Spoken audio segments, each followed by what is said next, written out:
Bueno, pues hablando de los ataques de ansiedad, hablando de los ataques de pánico, anda que no hay gente que nos está diciendo todo el rato, bueno, sí, sí, yo esto de la teoría me la sé, ¿no? Es casi como una frase que debería estar enmarcada en un cincel, vale, muy bien, pero entonces, pero ¿qué hago? ¿No? ¿Qué herramientas tengo que usar? Bueno, pues hoy, no sé si daremos una historia más decepcionante o no, pero bueno, trataremos un poco de dar esa respuesta que a veces nos pedís desde ahí.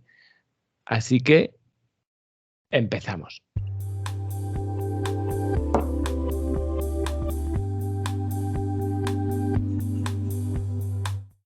Pues bienvenidos un día más a nuestro canal de YouTube, en el que ya sabéis que hablamos de todos los problemas relacionados con la ansiedad.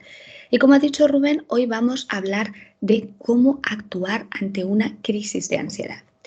En primer lugar, tenemos que plantearnos si esta pregunta, en el fondo, es una pregunta trampa, porque cuando nos estamos diciendo que cómo solucionamos el ataque de ansiedad, estamos buscando una herramienta mágica que pueda cortar una emoción de un momento a otro.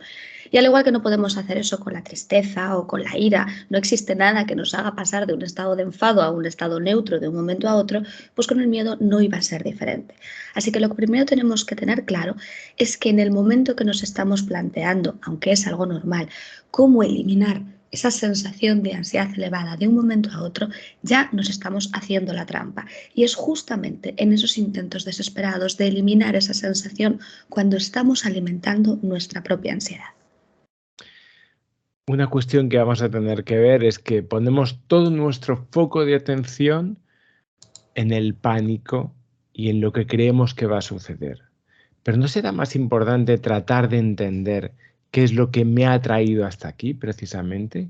Es decir, quizá tenemos que entender que el pánico no se ha formado solo. El pánico se ha formado porque yo he ido alimentando una hoguera y sigo alimentando esa hoguera. A veces, y esto es muy importante, no es tan importante lo que hago, sino dejar de hacer lo que estoy haciendo. ¿Mm? Si nos damos cuenta, cuando aparece la sensación de ansiedad elevada, lo que llamamos una crisis de ansiedad, se caracteriza por una necesidad muy elevada de resolver ese malestar tan intenso que nos está apareciendo. Es lo que hablamos de ese instinto de supervivencia que sale a flote y que hace que busquemos como ratoncillos desesperados una salida para poder intentar eliminar ese malestar. Tenemos que darnos cuenta que justamente cuanto más intentamos solucionar el conflicto, más estamos alimentando el conflicto. Así que si nuestro vídeo de hoy va en alguna dirección, es en entender que justamente cuando abandonamos los intentos de acciones desesperadas para que baje la ansiedad, es cuando la estamos alimentando. Así que yo te lanzaría una pregunta, Rubén.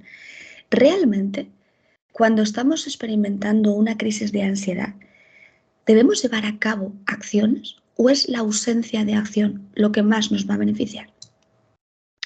Bueno, pues tendremos que ver, depende, y eso es algo que tendremos que observar, porque hay aspectos que probablemente podamos controlar y que nos puedan beneficiar. Es decir, normalmente tiene que ver con aspectos que que suelen tener que ver con mi interacción con respecto a los demás, puede tener que ver con, imaginaros, puedo tener un ataque de ansiedad, ¿no? Delante de una persona, pero, y a lo mejor eso en ese momento no he sabido controlarlo, ¿de acuerdo?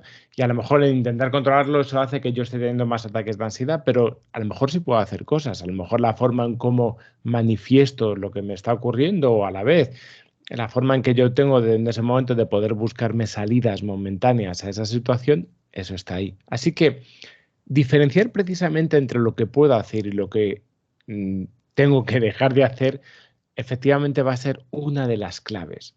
¿M?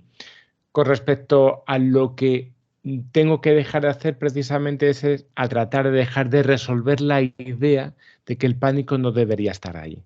El pánico está, vale, ahí está. ¿Y ahora qué?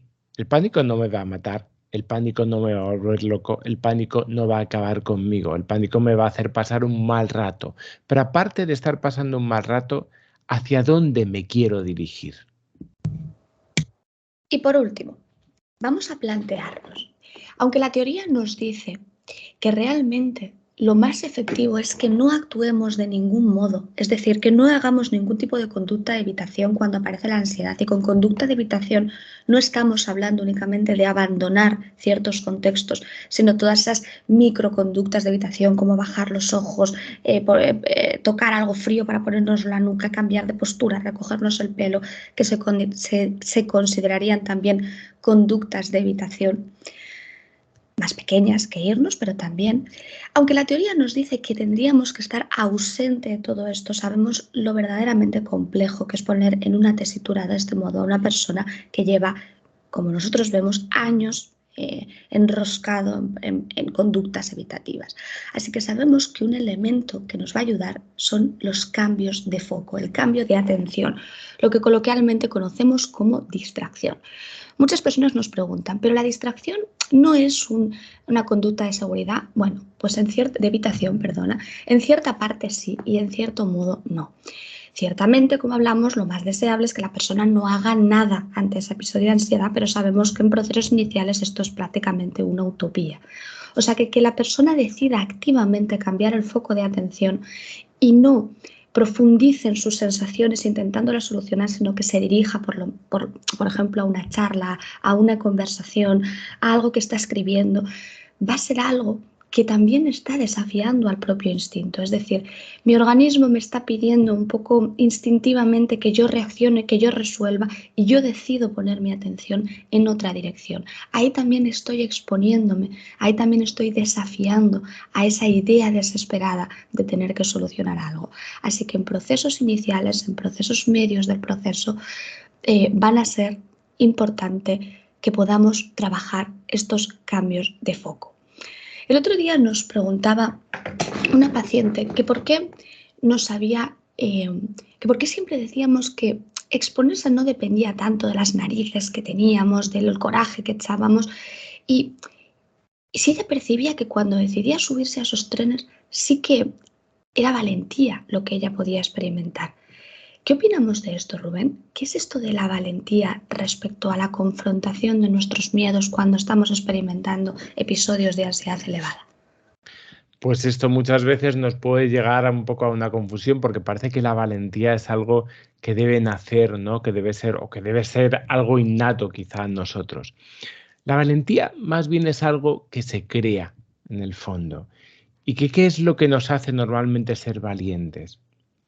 En primer lugar, y esto es una cuestión que es muy importante, es el conocimiento. No es lo mismo observar una película de terror que observar cómo se hace una película de terror. Lo segundo, nos pone en una distancia en la que sabemos exactamente lo que está pasando, pero no somos la víctima del terror, sino que sabemos que está pasando un proceso. Eso es una de las cuestiones. Y luego, quizá otra de las cuestiones para mí que son importantes en este caso es la capacidad de ver más allá de nuestros síntomas.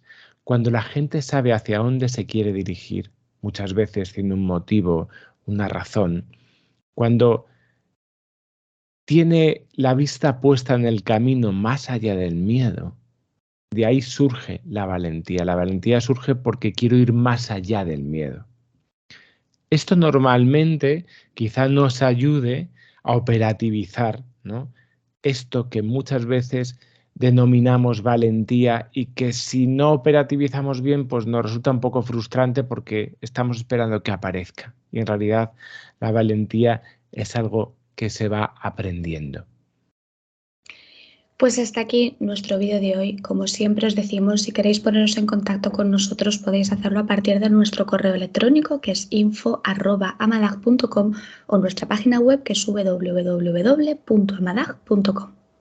Y recordad, tenemos una app que se llama La Teoría de la Mente que podéis descargar tanto en iOS como en Android. Es absolutamente gratuita y vais a tener acceso a todos los contenidos como este, pero también los podcasts, los blogs. Así que nada más, nos vemos en el siguiente programa. Hasta el próximo.